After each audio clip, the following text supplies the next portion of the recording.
The Genesis foundation. The next day John saw Yeshua coming toward him, and said, Behold, the Lamb of Elohim, who takes away the sin of the world. The Bible is made up of 66 books of different genres, and was written by more than 40 people over a period of 1,500 years. We might expect there to be divergences and contradictions among the various authors. However, what we observe when studying it is unanimity. Moreover, there are parts of the Bible that cannot be understood without consulting other parts of it.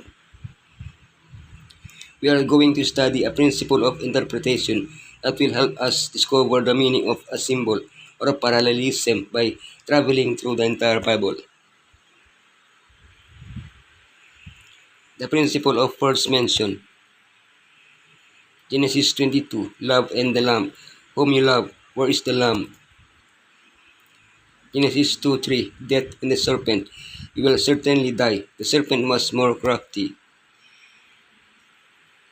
The principle of first mention. Yeshua Messiah is the same yesterday and today and forever. Every learning course begins with a first lesson. It typically outlines the principles that will underpin the subject matter. In the Bible, we find this first lesson. In Genesis, there many keywords appear for the first time, helping us understand the plan of salvation all throughout the rest of the Bible. Elohim does not change. His word does not change. Therefore, there are no contradictions in the Bible. The plan of salvation is explained in it little by little until it is fully understood, or at least to the understanding we need of it now. We can better understand Yeshua and what he has done for us through the first mention in Genesis of some by keywords: love, lamb, death, and serpent. Genesis 22, Love and the Lamb. Whom you love. Then Elohim said, Take your son, your only son, whom you love, Isaac, and go to the region of Moriah. Sacrifice him there as a burnt offering on a mountain I will show you. Love. How do we define love? Our concept of it is clearly distorted by sin. How then can we understand the love of Elohim, which is pure and holy? The first biblical mention of love refers to the relationship between a father and his son, Abraham and Isaac. At first glance, the context seems daunting. Abraham was supposed to sacrifice his beloved son. Don't worry, he didn't end up doing it. Compare this mention with the first mention of love you find in the Synoptic Gospels. This Yeshua is my beloved son. And don't miss the first mention in John's Gospel, John 3:16. Abraham's act of sacrificing his son illustrates how Elohim loved us to the point of sacrificing his own son so that we might live eternally.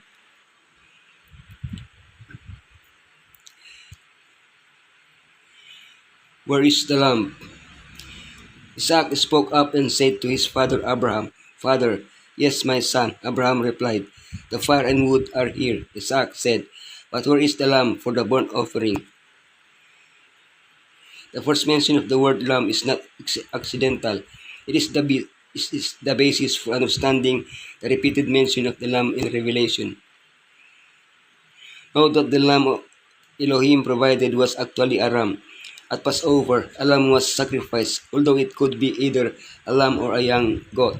That is, the word lamb came to mean the ultimate sacrifice. Gradually, the Bible expands the symbolic meaning of the lamb. He prevented the death of the firstborn. It was an offering that Elohim always had in mind. I had to die for my sins. John the Baptist identified the lamb. It's no wonder Revelation doesn't explain the identity of the lamb. The lamb is Yeshua, who was sacrificed for my sins, and who always intercedes for me with the Father. It had been difficult even for the angels to grasp the mystery of redemption, to comprehend that the commander of heaven, the Son of Elohim, was died for guilty men. When the command was given to Abraham to offer up his son, the interest of all heavenly beings was enlisted. With intense earnestness, they watched each step in the fulfillment of this command. When to Isaac's question, "Where is the lamb for a burnt offering?" Abraham made answer, "Elohim will provide himself a lamb." And when the father's hand was stayed as he was about to slay his son, and the ram which Elohim had provided was offered in the place of Isaac, then light was shed upon the mystery of redemption, and even the angels understood more clearly the wonderful provision that Elohim had made for man's salvation.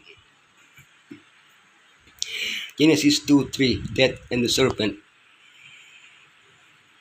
You will certainly die, but you must not eat from the tree of the knowledge of good and evil, for when you eat from it, you will certainly die. Elohim was the first to mention death, but death could only exist as a consequence of sin. Death is often associated with old age, but the first recorded death was that of a young man, Abel.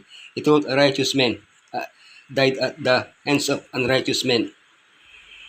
History was repeated centuries later when the righteous one died at the hands of the unrighteous. Unlike Abel, Yeshua could have prevented his death, allowed himself to be killed.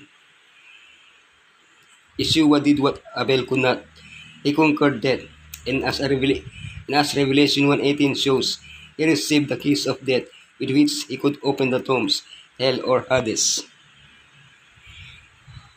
The serpent was more crafty. Now the serpent was more crafty than any of the wild animals the Lord Elohim had made. Revelation presents a dragon. It also tells us that this dragon is a symbol of Satan. In identifying the symbol of the dragon, he adds a new symbol. Satan is the ancient serpent.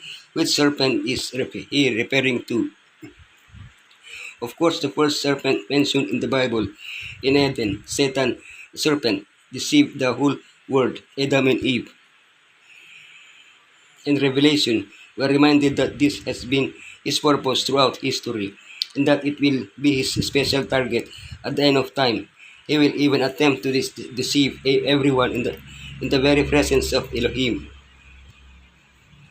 How can we defend ourselves against his tricks?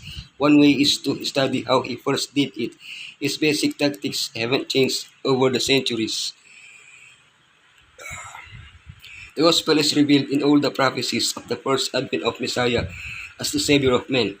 Every act of the old dispensation to turn men away from sin or to bring them forgiveness was done with reference to the Savior who was to come.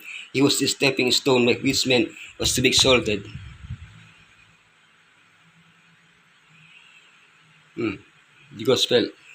The Gospel is revealed in all the prophecies of the first advent of Messiah as the Savior of men. Every act of old dispensation to turn men away from sin or to bring them forgiveness was done with reference to the Savior who was to come. He was the stepping stone by which man was to be exalted. The Gospel is revealed in all the prophecies of the first advent of Messiah as the Savior of men. Every act of the old dispensation to turn men away from sin or to bring them forgiveness was done with reference to the Savior who was to come. He was the stepping stone by which man was to be exalted. Ako po, ang dami. The Gospel is revealed in all the prophecies of the first advent of Messiah as the Savior of men. Every act of the old dispensation to turn men away from sin or to bring them forgiveness was done with reference to the Savior who was to come. He was the stepping stone by which man was to be exalted. With reference to Savior, he was the stepping stone by which man was to be exalted.